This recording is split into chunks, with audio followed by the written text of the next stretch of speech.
All right, my name is Rich Schmidt. I'm here with Danie Lafayette, Drew White. It's July 15th, 2022. We're at Rocky Hill Vineyard in McMinnville. Thank you both so much for joining us today. Yeah. Thank you.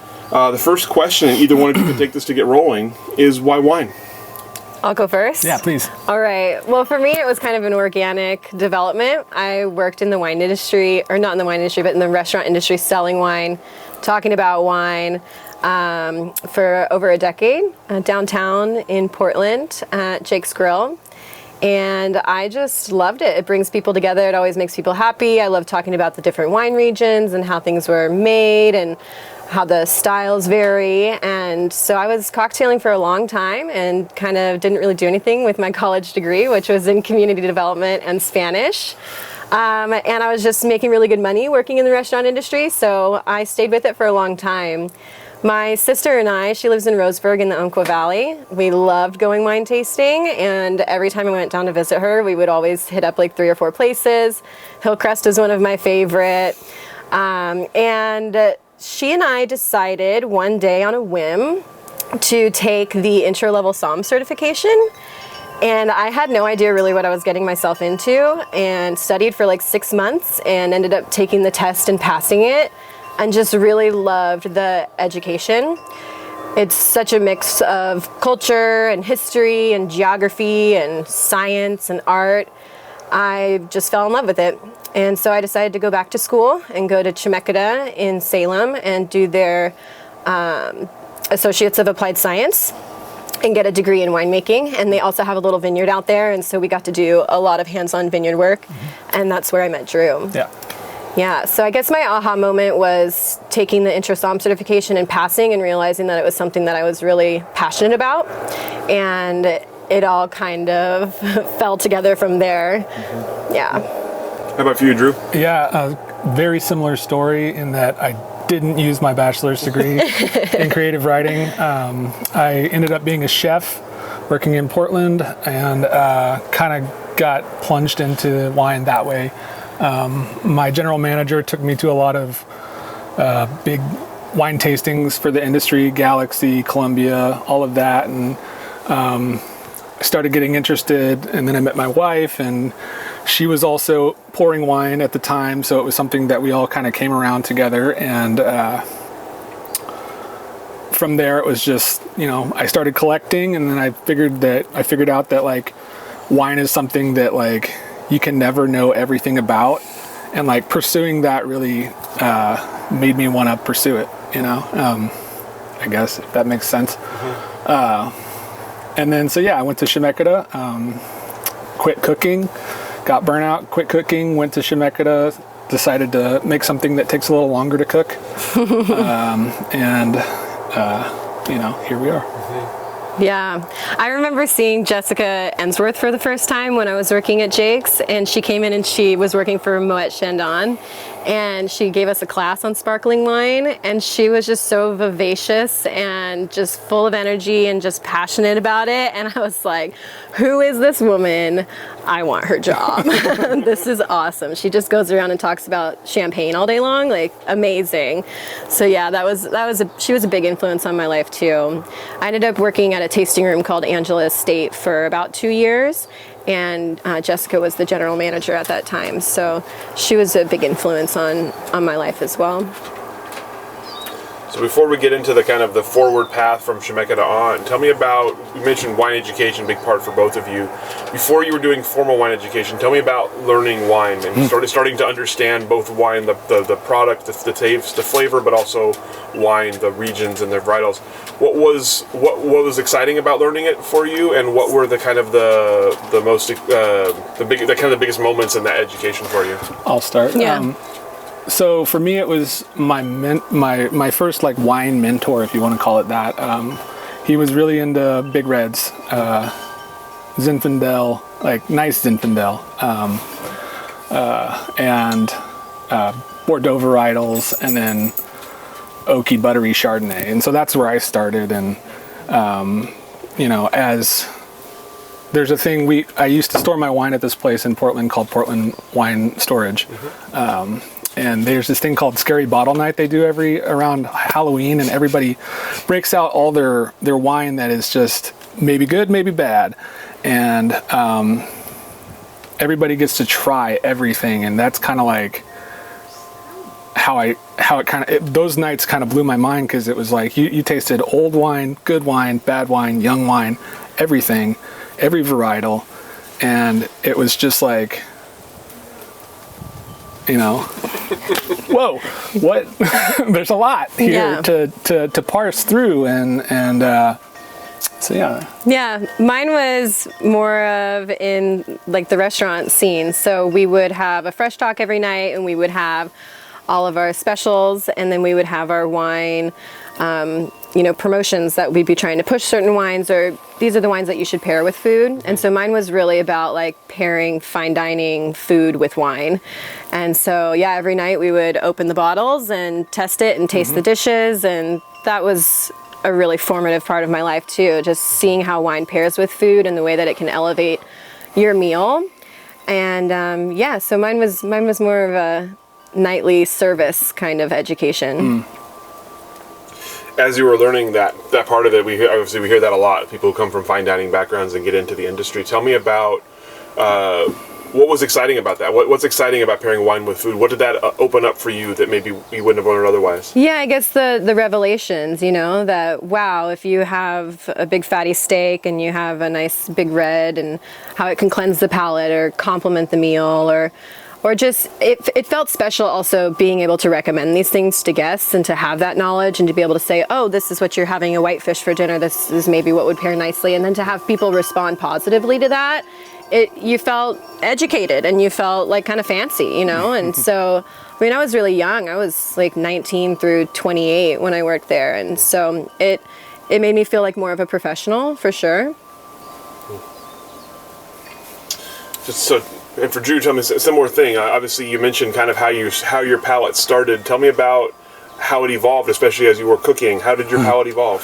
So I went from liking tannins to liking acid, basically. As is, Oregon. We're all about acid, and so acid's a really good thing to pair with food.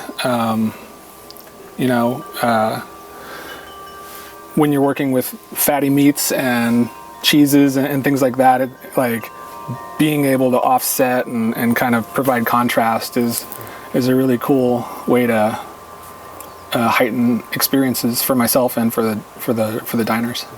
The recalibration of your palate, you kind of bring it back to a center point, and then you can explore other things and then recalibrate. It's fun. So both of you tell me about the experience at Schmidt, what it was like for you, what you took away from it, and I'm curious, at that time in your lives, what were you sort of thinking you would do with that degree? Yeah, I'll go first. Sure. I loved my time at Schmidt. I thought it was just beautiful out there. My professors were awesome. Yeah. Jessica Cortell and Scott Dwyer, they were amazing educators. So there was a full lab out there. We did all of the lab work. There was, I think it was like a 6-acre vineyard? I can't remember how big it was, but it was kind of a smallish vineyard. So we got to do all the hands-on vineyard work, and then, just learning all about vine physiology and how to spot bugs. It was everything. It was really in-depth and really inclusive. There was also tasting classes. There was history classes. Yeah, it was really great. It was a lot packed into a 2-year program. It flew by. And I loved it. And I made some really good friends. I have some long-term friends, not only Drew, but other people there too that are in food and beverage and beverage science. And yeah, it was a lot of fun. I really had a good time. I feel like a lot of other wine programs, like community college wine programs, have what they call cohorts, and we don't really have that because it's kind of everybody wants to study at their own pace. But our little cohort of 6 or 7 people, we're all doing wine. Yeah. Still. We're all in the industry. Chelsea's in cider. Cider, yeah. But we're actually all now currently working in the industry. My goal going through the program was to be able to make my own wine. Same. I knew that right out of the gate. That's what I wanted to do. Yeah. Why? What prompted you to want to make wine? I love creating things. I'm a creative nature person. I like to do macrame. I like to work with my hands. I've always been connected with nature. I grew up in Southern Oregon. We went camping a lot. I mean, I lived on a little farm when I was a kid, so I've always been connected to nature, and that's why when we had this opportunity to do the vineyard thing, it was like, oh, hell yeah, we're doing that, you know? But yeah, go ahead. What was the question? Oh, why? That's okay. What made you know you wanted to make wine? When you cook for a living, you make food for X amount of people every night, and it's an instant thing. Like, you make the food, it goes to the table, they experience it immediately. And if it's good, if they like it, and you did a good job, then it's a positive thing all around. And so I wanted to do that on a longer scale. I wanted to make something that takes a little bit longer, that I can really think about, that I can focus a lot of energy and brain space on, and just kind of see how that affects what I think about what I'm doing, and, you know, how the people who are drinking it feel about what I'm doing too, you know. I really love wine because it's multisensory, right? Like, and it's just so hands-on. So during harvest, I mean, it's beautiful colors, it's beautiful smells, it's beautiful flavors, and you never really know what's gonna happen. Like, you try your hardest to quote unquote like control what's happening, but really it's just gonna go in the direction that it wants to go. And so we're just trying to guide it in the right direction. Gentle pushes in the right direction. Put out some fires occasionally, you know, but yeah, it's just such a beautiful end product, right? Like, it's so multisensory. You've got beautiful color, you can smell it, you can taste it, and it also makes you feel good, you know? It's a wonderful thing to be able to create, and just makes us really happy. Yeah. So coming out of the program, then tell me about your kind of first step into the industry after that. Start with you, Danie. What was the first thing you did after? So the first thing I did was apply for a harvest position, and there's a renowned winery called Antica Terra, and Drew and I actually both applied to make wine there for them for the harvest. And yeah, so I went directly into that. We graduated in June, and then that next harvest was our first one. What year? 2018. Yeah. Yes. 2018. So yeah, that was my first goal, was to get a harvest under my belt. I had done a harvest while I was in school at Edgefield and met some really great people there. But yeah, the first goal was to get a harvest under my belt in a commercial winery. Tell me about that experience. It was magical. I loved it. It was so much hard work, though. It was insane. I mean, it was 16-hour days every day. For 2 months. So, yeah. It was, but what we learned there was really formative as well. Just the attention to detail, so much sorting, you know, only the best things go into the fermenter, really gentle handling and gentle nudges in the right direction without trying to be overbearing. For me, I did a harvest during school at Trisatum. So the cool thing about that program is we get school credit for doing a harvest. We get paid and we get school credit. So after that, I worked with Danie at Antica Terra, and Maggie and Trevor are incredible educators on how to make wine. They're both insanely intuitive and intelligent. And anything you want to know, they freely share.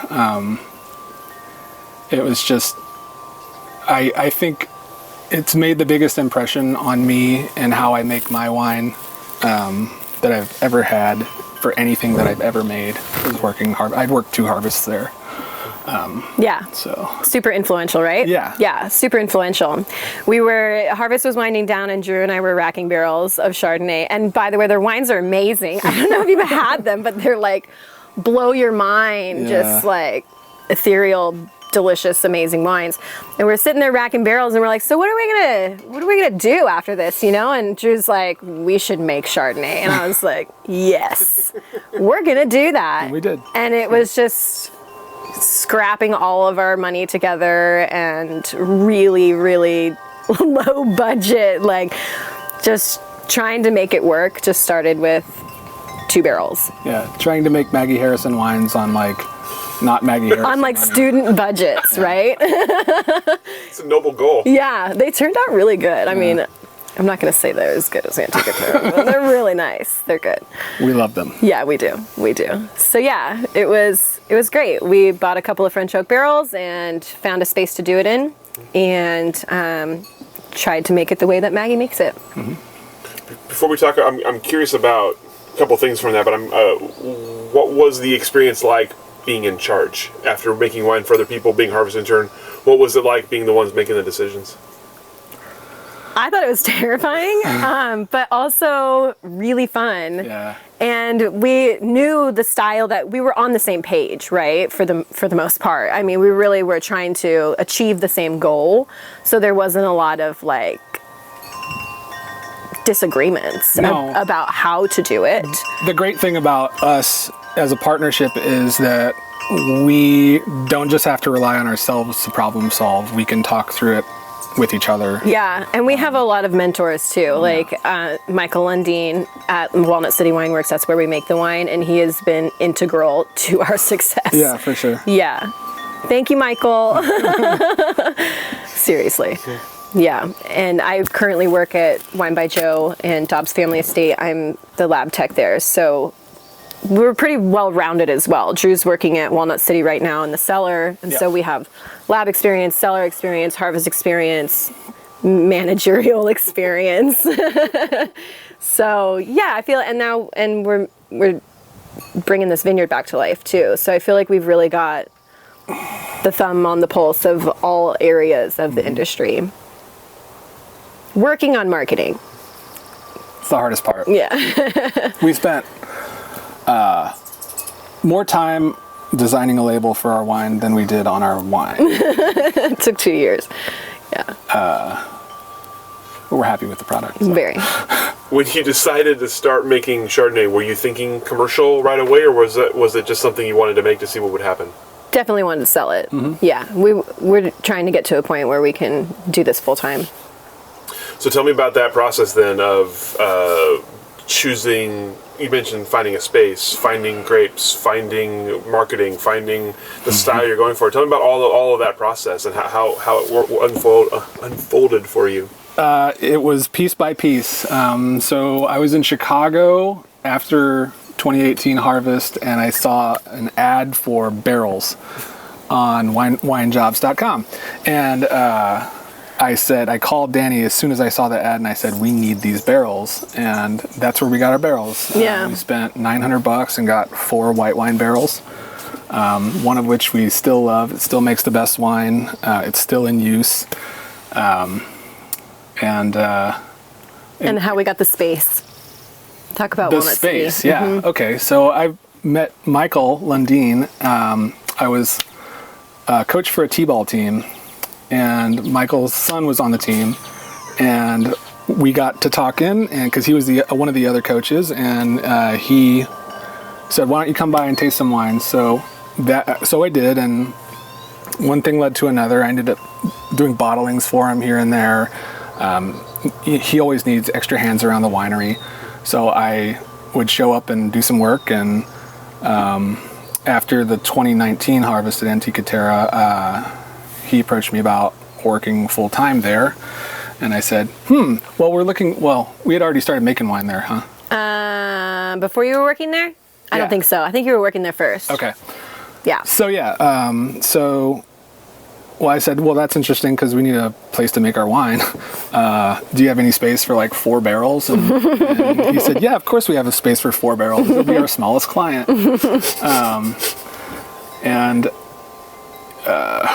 Yeah, that's how it happened. Yeah, that's how it happened. We made 2 barrels of sparkling and 2 barrels of Chardonnay. Yeah. The sparkling's still on tirage. We've done 2 iterations of a non-vintage Blanc de Blanc cuvée, And just last year we did Blanc de Noir. Or Blanc de Noir. So yeah, and one of our barrels had like horrific EA, and Michael traded us a barrel, and like he just helped us out so much. And just like, yeah, helping through the process, and like the panic moments that Drew and I have, we're like, oh my God, everything's going to hell. Like, what are we gonna do? It's May and it's not through mallow yet. Yeah. What are we doing? And he's like, calm down, you guys, everything's gonna be fine. Okay. So he really keeps us grounded. And yeah, so Drew started working there, and then we started with the 2 barrels in 2019. And in terms of fruit, we sourced fruit from a vineyard it's actually in Multnomah County off of Old Germantown Road called Robinson Estate. It's one of the coolest places, or the fruit there is incredible. It maintains its acidity in, like the Chardonnay maintains its acidity into October. Like, just keeps it holds on to it. And it's, you would look at this vineyard and compare it to other vineyards and you'd say, I don't understand how that works. And we still don't understand how it works. It's just like, we get it, and it's you know. It's gorgeous. 3.1 pH and has 23 grams of sugar. And you're just like, okay, well, let's make good wine with it. Yeah, we love it. We've been getting a little bit of it every year. Yeah. So take me through the process, the first couple of years of making wine. You mentioned kind of the panic moments. We hear a lot about the panic moments. Tell me about the biggest sort of learning curve for yourselves, or the biggest kind of the milestones for yourselves. What were the biggest points that you look back and remember thinking, like, this was a big moment. This was something that happened that was important. I'll start. So one of the things that we learned working with Maggie and Trevor was that you always have to pay attention to what the grapes want. And so we went into this vintage with a crush plan, and the vintage said, to hell with your crush plan. You need to do something else. And it was a big reminder that, like, we can't just dictate. We need to let the fruit dictate, and then we provide the bumpers for it, you know? Yeah, it's kind of our ethos now, is that we don't really have any hard set plans. I mean, we know our core wines are Chardonnay and sparkling, and then from there, it just depends on what's ripe and when. We do a lot of blending. We play with skin contact stuff, so things ripen at different times, and you know, you can't blend 2 things together that aren't ripe at the same. We like to co-ferment things too, so you can't always plan and have it work out. So just really like going with the flow and trying to be chill about it. And what fruit's available. And what fruit's available. And we've had so many challenges. So 2020 was our second vintage, and the smoke was just insane. But all we made was white wine, so it actually worked out really well. Our whites turned out great. Yeah. And then 2021 was pretty chill. Yeah. Yeah, we branched out into red wine. We made Pinot, Cab Franc. Yeah, and a skin contact. And a skin contact Gewürztraminer. Yeah, so I think, to Drew's point, like, what was a major moment was that, you're going to panic, but there's always something that you can do. You just need to step back, see what the solution is, and that not having a hard set plan is best for us. I mean, I know a lot of like really huge wineries, they have case counts to meet and things like that, but that's what's so great about being so small is we don't have that, you know, and we can experiment and we can make the things that we want to make. Yeah. I think one of my moments was I literally spent like my last like $50 on sulfur tabs, and I was like, okay, I'm doing this, you know, like all in. Those barrels need to be sulfured. I don't care. I drove for Postmates for like 2 years, just trying to make extra money to like cover everything, and taking the step down from being in the service industry and going into a base level position at a winery was a really big financial hit, and it scared me a lot. But it was never really a question to not do it, you know. Right. We just did what we had to do to make the wine. Yep. Well, tell me about I want to talk about the day jobs a little bit before I'll go back. I have many more questions about your brand, but tell me about working at Wine by Joe. Obviously, as you mentioned, it's a big place. Yeah. A lot going on there. So tell me about your role there. I love it. I love my job. Yeah, I love my job. And everyone's so supportive. Like, everyone that I work with is just super proud of us and, and just really supportive. I mean, I've sold a lot of wine to coworkers, you know, and I get a lot of feedback. And so that's another big thing, is being able to bounce ideas off of people.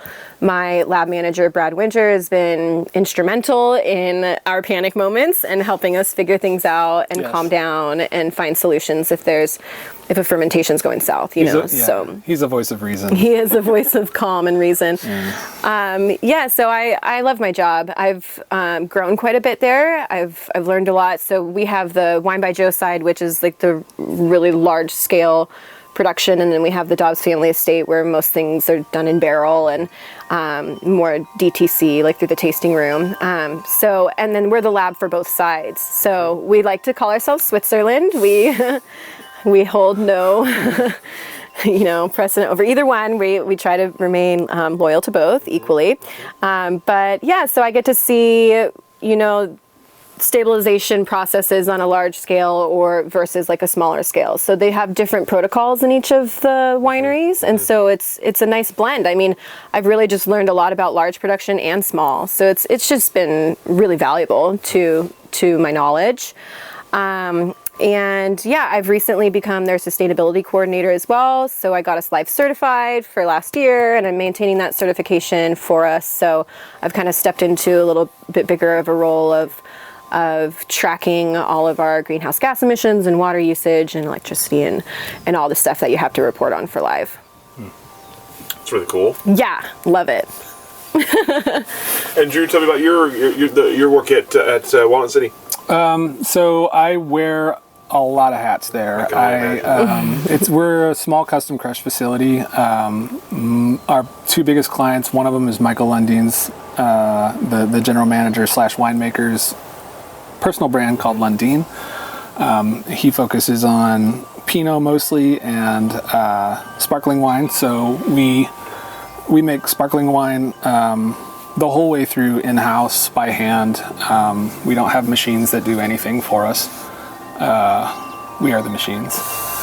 And then also I am the viticulturist for the Vineyard side.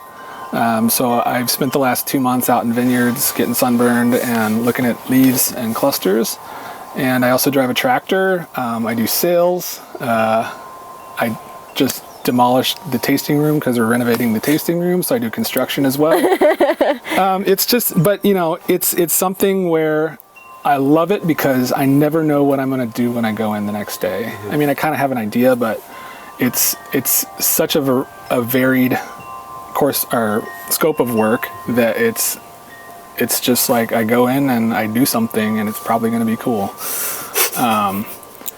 But yeah, we make $18 Pinot, we make $80 Pinot, we make $20 sparkling, we make $150 sparkling, and so just seeing the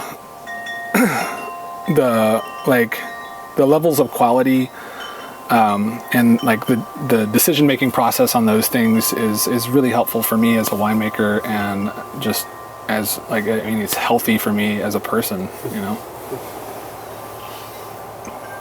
Does that make any sense? Totally. Okay. It does. So we talked earlier about kind of how the brand started. Tell me about coming up with sort of the name and the look of what you were going for. You mentioned that was harder even than the wines themselves. So we went through many different ideas. Yeah. And it's like we'd love it for like a week and then be like, oh, God, I hate that. Like, no, I hate it. Why did we even think of that? But yeah, we started with like, why don't we just call it Lafayette and White Cellars? Yeah. And then your friend was like, well, that sounds like a law firm. Yeah. And so we looked at all these different names and all these different ideas, and we just came back to Lafayette and White Cellars. Yeah. Well, we figured we needed a brand. Yeah. We needed a logo. And then you need brands underneath, right? Like that's the structure, right? We didn't know. So it took us a while to be like, okay, Lafayette and White Cellars is like the company, and then we're going to make brands underneath that. Yeah. And I love dinosaurs, and I don't know, I was on a dinosaur kick, and I was just looking up different like images. I really wanted to go with something that looked natural, like nature, and like a beautiful landscape. We were into like the stars, the landscapes, the trees, the soil, horizons. We wanted to do something about terroir and land. And was it you that said something about the Eocene and the rocks? What was it? Well, the Eocene era is when the bedrock of Oregon was formed. So then I was like, oh, Google search Eocene, and I found this beautiful image of Eocene flora and fauna. And so we're like, that's a really cool story, because grapevines, they grow their roots super deep down into the ground. They hit bedrock. Bedrock is parent material. It's what the soil is comprised of. And it's what makes Oregon wine different from Washington wine, California wine. Yeah. Aside from climate, but like. Well, yeah, climate too. Yeah. But we just thought it was a really cool idea, talking about, a geologic time period 55 million years ago when all the bedrock was formed on the west coast of North America, and look at all these crazy creatures that were living at that time, and it just turned out really beautiful. We also hired a graphic designer, Jason Rawl, thank you, helped us put it all together, and did the really cool little cutout on the back, and we just had so much fun with it. So it took us like 2 years. Yeah, the Croc's all glossy. we were like, oh, we get to design. Like, how cool are we going to make it, And that was a lot of fun. Yeah. But yeah, it took us about 2 years to get that image and to feel good about it and feel like the story was right and that it fit our style. Yeah. Yeah. And then we have another sub-label called Echo. And this was an idea we came up with last year, where we take, last year we took 1 ton of fruit. We co-fermented it. It was 75% Gewürztraminer, 25% Pinot Noir. Co-fermented it on the skins for 4 days, and then pressed it off. And then at about, what was it, like? 1 brick. 1 brick. Yeah. We took half of it out and bottled it as pet nat, and just straight, like, we ran it through a cold stable or a heat exchanger to chill it, pause fermentation, bottled it while it was cold, put it out in the sun, and so there's 2 different wines from the same juice. So you can experience, because like a lot of times you have a wine and you're like, this is it, and this kind of makes us think about how like wines can be different things from the same fruit, Yeah, so, the effervescence versus the still portion, and they're the same voice, so they're just different points in time. One's captured earlier and the other one continues on. So we did start another brand called Echo, and we're going to do that every year too. Do a pet nat and still version of a wine. And they're all like unfined, unfiltered, natural wines. So we want to keep that going as well. Yeah. Just do like funky combinations of varietals, super aromatic. Yeah. Yeah. So you talked earlier about the marketing and selling and such being the hardest part. We've heard that many times. So tell me about, you have a bottle, you have a wine in a bottle that has your name on it. Tell me about getting that out into people's hands, and what have been the challenges and the successes so far. Part of the great thing about us being from the restaurant industry is that we know a lot of people in the restaurant industry. It's been a help. I've got chefs that I know all over the country, and she's got bartenders that she knows all over the country, and so that's been a real big help in terms of getting our wine out to the public. The hardest thing to do is to get a glass pour. Yeah. And we've been fortunate to have our friends put us on. Yeah. So we're in a lot of really cool spots, and we love our restaurant side. Finding the time to do it. We have full-time jobs. Drew's got a family. Yeah. And we're also doing the Vineyard, and we're doing everything else. And so finding the time to, quote unquote, knock on doors, but just to go out and reach out to everyone, introduce yourself to everyone, pour for everyone, respond to emails from everyone. And another big challenge too is like the software that you need. So in grocery stores, they use a program called FinTech, and that was kind of confusing to set up. And then using QuickBooks. And I mean, it's been a pretty steep learning curve. All the permits that you have to have. We're starting to do events now and how to be compliant with OLCC and all of that. Yeah. That's something that we've just been learning on the fly. Yeah. What's been the experience when you hand a bottle to someone whose opinion you trust and respect and watch them take a drink of it? Hopeful terror. Yeah, hopeful terror. That's really good. We've had nothing but great responses from people too, and strangers and friends alike. One of our core values is to not put anything out that we're not proud of. So if it's faulted in any way or we're not happy with it, I don't want to be in that position, right? Like, I don't want to be in the position where I feel uncomfortable serving someone my wine because I put out a shoddy product. Like, that's just not going to happen. So we stand behind everything that we put in the bottle. Exactly. So before we go on, you mentioned the vineyard, the space we're at now. So tell me about how this came to be and what your role is here. I was also in Chicago during this. It was a big trip. We went and saw the opera. It was great. But my friend and mentor, James Fry, over at Trisatum, emailed me and said he had been approached by his neighbor, Hobart, who had just recently bought a vineyard and didn't know what to do with it. And so James came over and looked at it and said, "That's a big mess. I'm going to pass that on to my friend and I don't know what student, I guess." Yeah, he said, "You're going to have to find an eager student that's willing to help you out." So we were in school, so we came back, or I came back from Chicago, and I had been talking with Danie a lot, and we came out and looked at the property, and it was like a lot. It hadn't been pruned in, I think, 6 years, so it was a thicket. Like, the whole vineyard was just a giant thicket, and we didn't know what was alive and what was dead. Right. And it seemed like there were clusters on there, and Hobart was pulling out dug firs from between the rows that had been growing. I mean, it was just in severe neglect mode. Yeah. So we just did the work and got it back, like pruned it down. Luckily, the second year we had some help with some professionals, some friends of mine who do vineyard work, and we're like nursing the soil back to health, adjusting the pH, providing the nutrients it needs, and every year our crop has gotten bigger. So yeah, it took us like 3 months to rip all that, to prune it and rip all of it out, and we were doing it in the snow. Yeah. I mean, it was insane. We were way too eager to do that. I don't know why we did that, but it's been really nice to see the vines kind of balance out a little bit more. We still have some like really vigorous portions. There's a septic tank underneath here, and I think it might maybe be leaking a little bit. So like lots of nutrients for like the upper part of the vineyard. But yeah, applying fertilizer to the less vigorous parts, and just trying to get some semblance of balance back. And it really has gotten better. We harvested 800 pounds of fruit.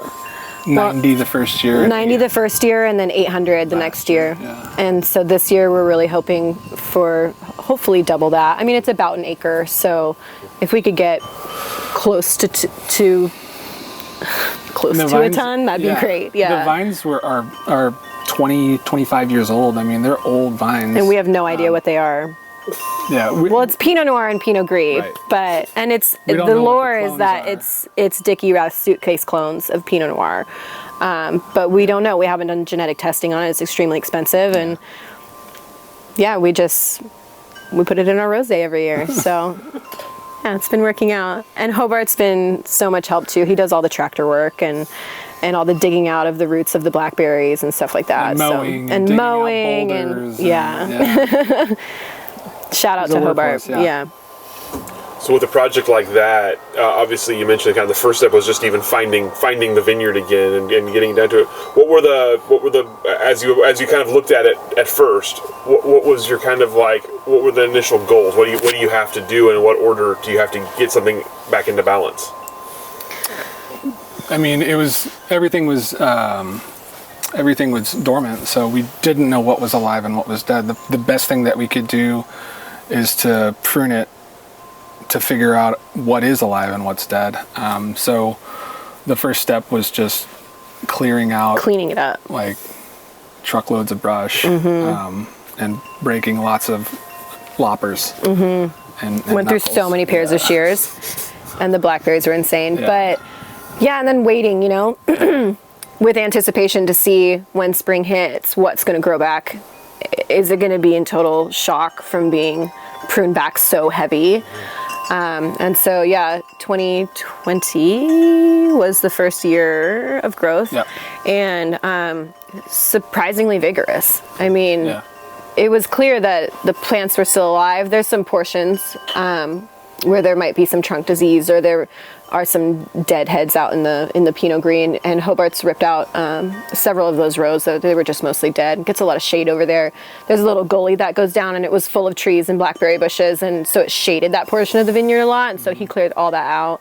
So we have like 4 rows of Pinot Gris left over there. And then there was a random block up here by the top of the house that we had no idea what it was. It was a mix of red and white, and it was just so much powdery mildew. So that's what we've been struggling with, is it was so overgrown, and there were so many years of powdery mildew building up and building up and building up, that 2020 was moldy. It was bad. And so we're like, we have to thin it so much more, get that airlight or sunlight and airflow in there, and just really open it up. And we've been trying to be really tight about our spray program. So we only spray sulfur for the first 2 years. And so just trying to like manage the disease pressure and see what comes back, and manage our expectations as well. I mean, it's just like a ferment, we're trying to give it the best environment to be successful. So little by little, and every year we farm out here, we learn a lot of stuff. We learn, various nutrient deficiencies around. We learn where like the soil pH is clearly off. There's just a lot of things that we learn. It's like you learn by doing, and it's a manageable enough size vineyard that it can seem daunting and overwhelming a lot of times. It does right now. It feels very daunting and overwhelming right now. Yeah. But yeah, I mean, in the end, they're gonna grow next year, and we'll give it another crack, mess something up. Yeah, it's slow going. It's 1 year after the other year. It's only been 3 years, and I think that we've made a monumental difference. So you mentioned earlier 2020 being your second vintage and having some good luck of making white wines that year. Tell me about the rest of 2020 and your experiences, both day job, this job, life in general. Obviously a tough year for everyone. So tell me about 2020 and the sort of the changes you had to make, the adjustments you had to make, and how you got through. It was rough. I mean, wearing masks because of COVID during harvest. I mean, it's hot. Yeah, just like smashing vineyard samples all day long, just sweating. You're not breathing very well. And then the impact of the smoke, it was like a hellscape. It looked crazy driving into Dundee every day. It was scary. Yeah. And thinking about the vineyard stewards being out there working and picking, and we have open doors at Wine by Joe and Dobbes, and it's just everyone's just working in the smoke and just trying to be safe and trying to be healthy.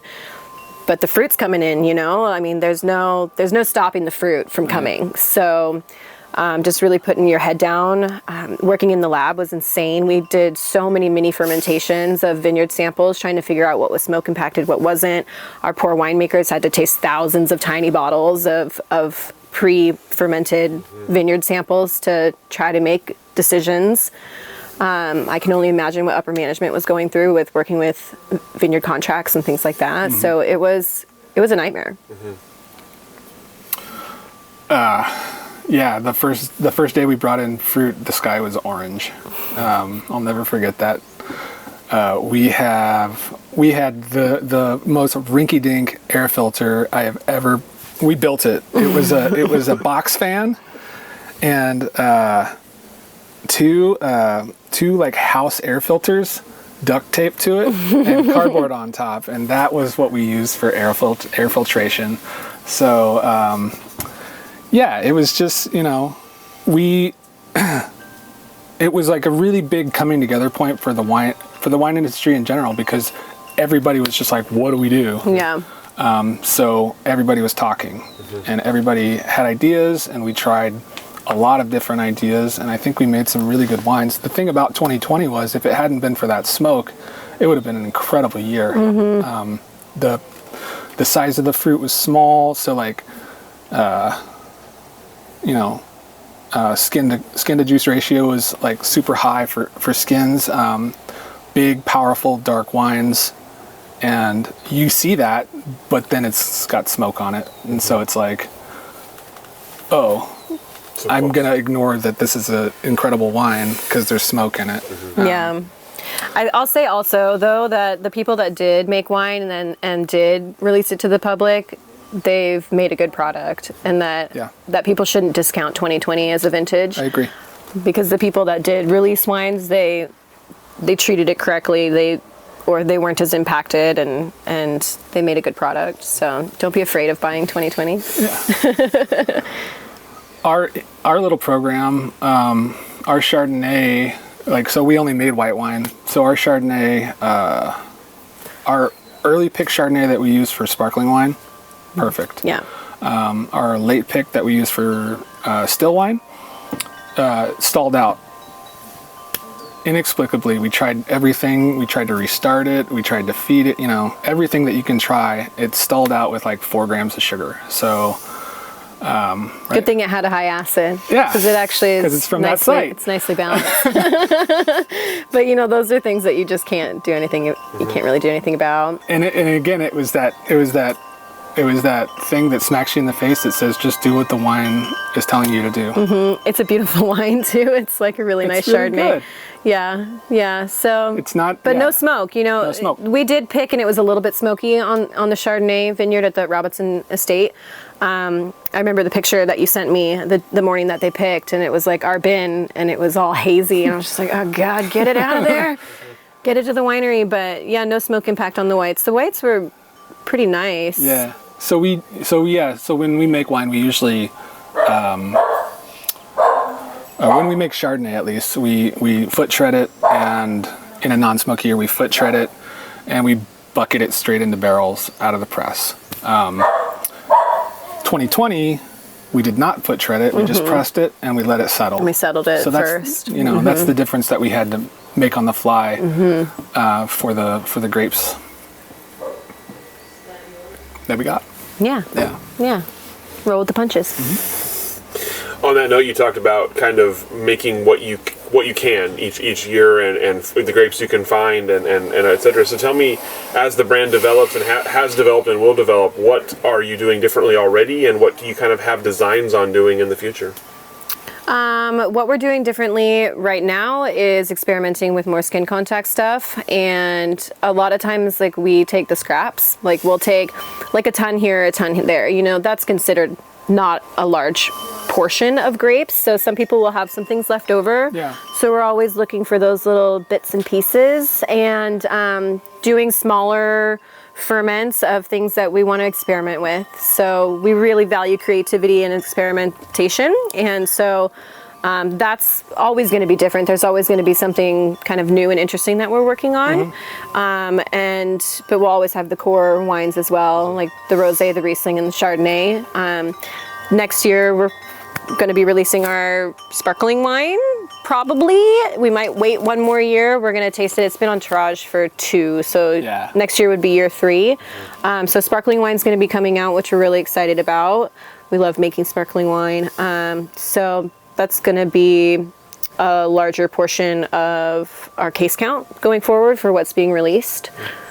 And yeah, just like slow growth. We're not trying to ramp up really quickly, but it's been nice. We've got our wines in a couple of wine shops and several bars and restaurants, and we're feeling good about the sales and just getting our name out there and trying to build the brand slowly but surely.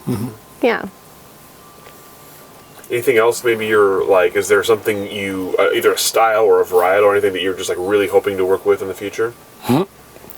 Ask a winemaker what they want to make, and they'll just start listing varietals, right? I want an amphora, and I want to do skin contact in it. Vermentino. Yeah. But no, I think more on the nearer horizon is we're going to start working with more Pinot Noir. Yeah. It's there. Like we can find really good Pinot Noir. We have a friend of ours. He has his little biodynamic vineyard, and because of the frost this year, we can't get fruit from him. But Yeah. we're going to get some fruit from him next year, I believe, and we've got a little vineyard down in what's it called? Rick Reel. Rick Reel, yeah. Eula Amity. Yep, on the south side of Eula Amity Hills. Yeah. That we love. We're buying Pinot Noir from him this year. We only bought Chardonnay from him last year. John Spring with sometimes a grape notion. Yeah. Yeah, it's a young vineyard, but it's beautiful. And he's got a north-facing Pinot block that we really want for Blanc de Noir. Yeah. So we're looking forward to that. Yeah. Yeah. North-facing Pinot. That's an incredible concept. I feel like the interviews we did in the past, that wouldn't have been something that came up. Oh yeah, because it can hang, if the weather is nice, it can hang for a long time, and you can develop those phenolic maturity aspects, but also like hold really high acid, and it'll be gorgeous for Blanc de Noir. And it gets the Van Duzer winds like at night. So it's it's all the advantages of having west side Eula Amity fruit, but it's 10 degrees cooler. Yeah, yeah. What about in the sort of the day job part of your things for you? Do you have sort of goals in mind for where that will take you? Oh man, I just want to like stay where I'm at right now with my day job. I'm really happy with it. I've grown quite a bit in the 3 years that I've been there, so I think I'm at a really pleasant point with responsibility and duties and things like that. So yeah, I'm really happy where I am with my day job right now, and I'm not driving for Postmates anymore, so I'm really happy about that. Yeah. For my day job, the gentlemen who own Walnut City Wineworks are trying to retire. So it's getting, I don't know if I'm allowed to even talk about this, but it's getting bought by Michael Lundin for better or for worse in a various capacity. So I'm going to work for him as the man of many hats, and we have a really strong team, and I think we make really good wine. So I'm pretty happy where I'm at too, and I get paid to make my own wine. Yeah, that's nice. Which is like, I didn't think I'd be there yet. So I'm curious about, as you mentioned, you both coming into wine after by production in a different way. Tell me about your sort of initial impressions of Oregon wine and of the Oregon wine industry, and what has changed in the industry since you've been a part of it. The only thing I knew about Oregon wine, I didn't know anything. I didn't even know Oregon made wine when I moved out here. I moved out in 2008 from Kansas City. And I was like, oh, there's a wine industry here, huh? And so the only thing I knew about it was Pinot Noir. And I think it's a lot more than that now. I think sparkling, everybody's been talking about sparkling for a long time. And I think it's starting to get some national recognition and worldwide recognition there. I think that climate change is affecting what we can grow. Where are we going to be in 10 years? How is Pinot Noir going to be in 10 years? It's going to be hot. Yeah, it's going to be a lot different. Hot. Yeah. So we've got to make changes. Yeah. I always thought that Oregon had a really good reputation and for their wine, and also varied climates, so there's like the warmer climate down south and the cooler climate up north, and so like that was my impression was that it was high end wine, and that we could make a lot of different styles. I don't really think that that's changed, except for the fact that I think we're just a little more prominent on people's tongues when they're talking about wine. Oregon's is coming up more often. So I think just the notoriety, we've gained a little bit more popularity and kind of coming up in the market a little bit more. Yeah. Yeah, I just wish Riesling would just have a moment, you know? Like, come on, Oregon Riesling. That's what I hope for. I want Riesling to have a moment here because I love it. Yeah. Yeah. And the gorge too. I mean, the gorge is my favorite place to visit. Yeah, really diverse microclimates yeah. and a lot of cool stuff coming out of the gorge, for sure. Well, don't give up on Riesling. I mean, no one thought Oregon Chardonnay was going to have a moment that long ago. I know. It could happen. I'm hanging in there. On that, what do you think is coming next for Oregon wine? Sparkling's going to be huge. Yeah. Isn't it already? It's going to blow up. I mean, hopefully. Yeah. Hopefully next August, right? Yes, when we release. Yeah. Yeah, sparkling, but also I think Chenin Blanc is right around the corner. Vermentino could be having a moment. Oh Troon makes an amazing Vermentino. Yeah. Yep. Yeah, whites, Oregon whites, have a moment. Yeah. You mentioned climate change, obviously a topic we talk about a lot in this work. What do you see changing besides sort of Pinot? What else? What are the effects from climate change, and what are you thinking about for your own brand in terms of sort of future-proofing it? Higher elevation. Yeah. Danie introduced Michael, my boss, to Mr. Bob Leon. Yep, Dr. Bob Leon. He was a regular of mine at Jake's Grill, and he's got a nice house up on a hill in the Chehalem Mountains and wanted to plant a little vineyard. Bald Peak. Bald Peak. So they have planted, I think, 4.5 acres at 1,400 feet. Yeah, get them up there. With the idea of it being a sparkling wine vineyard. So it's got Pinot Noir, Pinot Meunier, and Chardonnay planted there. That's one of the things that we're doing. We've got a little bit of that fruit allotted to us whenever the fruit comes online. But plants just went in the ground this year, so. Yeah. Also just being open to working with like thicker skin varietals. You know, who knows what they're going to be growing in the southern Willamette Valley in the next 10, 20 years. Right. So just being open to trying new things. Yeah, trying new varietals. I really want to make, what's the name of that thing that we made, or that white wine that we made at Antica Terra? Oh, Marsan Roussan? Yeah. Yeah, that'd be nice. Make Roussan. Yeah. We want to make everything. We have to like reel it in sometimes. Yeah. Fair for that before. Yeah. So, with the kind of the long term for Lafayette and White Cellars, do you have goals in mind for size, for distribution, for anything like? What are you kind of thinking as you look ahead for it? We've always wanted our own space. That's for sure. It's a slow growing, trying to do it organically kind of a process. So I kind of tend to have blinders on when it comes to thinking about 5 or 10 years out. I'm really just focused on getting what I need to get done in the moment because there's a lot, especially just for 2 people to do. So I try not to worry too much about the future, but I mean, of course we want our own production space. I'd love to be my own boss. I would love to just work with Drew and make the wines and not have to have like 5 jobs, but it seems a little far out right now. So yeah, we're just going to focus on making the best wine that we can every year and growing the brand until it gets to the point where we can make that move. Yeah, unfortunately, because of our small size, we don't carry as much cachet as larger wineries, or we don't carry as much like weight. So when we talk to a vineyard and we say, oh, we want like 1 ton, they're like, okay. Yeah. I'm going to sell that ton to somebody who's going to pay me for the whole lot. Who's going to buy all the tons? Yeah. Not a lot of buying power. Yeah. So we just need to, like, I'm not focused on how big we want to get.